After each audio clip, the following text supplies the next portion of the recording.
Hi friends, this is Christy De La Cruz, and I am coming to you with the second in a series on things I got wrong as a new manager.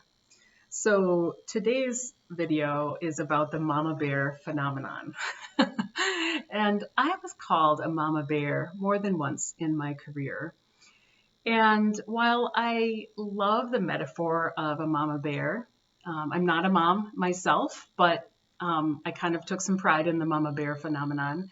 I would defend the people that I worked with, with everything. Like I really cared deeply for them, and I wanted them to be treated fairly. I wanted them to have opportunities in their career to grow, and so I could be very protective of my employees and like a mama bear with her cubs. I wouldn't let people touch them. It was like, no, back off. And that helped to some extent to make sure that their work wasn't dumped upon our group in a way that wasn't fair to people or it wasn't healthy.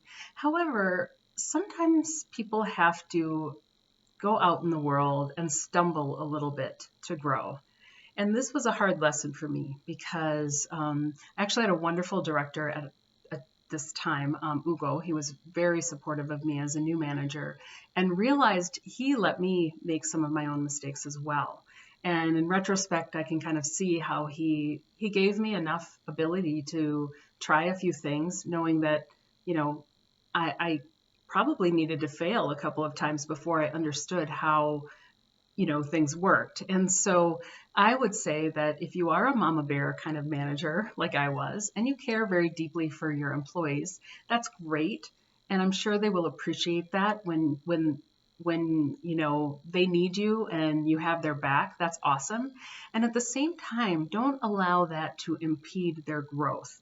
So there will be times when they need to make mistakes, where they need to take a risk that maybe you don't agree with. And as long as it's not hugely costly to the organization, let them make some mistakes. Let them try out some things. Let them, explore what they think is the best solution to a problem. And even if you disagree, maybe you can give them a little feedback and say, okay, and what will you do if that doesn't work? Or you might be able to ask them some coaching questions about that idea that they have. But don't be such a mama bear that you don't allow them to fail once in a while. You don't allow them to kind of explore their capacity to really make mistakes that allow them to grow. So that's video number 2 of this series. Thank you. Have a great one.